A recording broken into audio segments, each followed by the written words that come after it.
ஏயின் 20% என்பது பியின் 25%ற்கு சமம் எனில் ஏயின் 28% என்பது பியில் எத்தனை சதவீதம் கேட்குறாங்க. ஏயின் 20%, அப்போ ஏ இன்ட்டு 20 வகுத்தல் சதவீதத்துக்கு 100. இங்க பியின் 25%, பி இன்ட்டு 25%, 25 வகுத்தல் 100 ரெண்டும் சமம் அப்படிங்கிறாங்க. இந்த 100க்கு இந்த 100 அப்படியே கேன்சல் பண்ணிடலாம். இங்கே 5ஆல் கேன்சல் பண்ணால் 4, இங்கே 5. ஸோ இங்கே பி இந்த பக்கம் கொண்டு வந்தால் A divide by B equal to 5, இந்த 4 இந்த பக்கம் வந்துச்சுன்னா கீழே வரும். நெக்ஸ்ட்டு இங்கே ஏங்கிறது A equal to 5x, B equal to இங்கே 4x.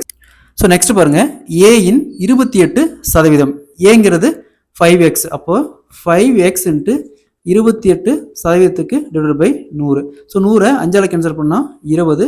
ஸோ அகைன் 28 2ஆல் கேன்சல் பண்ணால் 14, இங்கே 10. ஸோ ஒரு டிஜிட் தள்ளி புள்ளி வச்சா 1.4, 1.4x.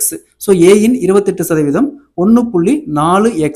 அவங்க என்ன கேட்குறாங்க, பியில் எத்தனை சதவீதம், அப்போ பியோடைய வேல்யூ 4x, அப்போ divide by 4x into 100. So next எக்ஸுக்கு எக்ஸ் கேன்சல் ஆயிரும். அதேமாதிரி 100 4ஆல் கேன்சல் பண்ணால் 25. 25 இன்ட்டு 1.4 ஈக்குவல் டு 35%. அப்போது option A is the correct answer.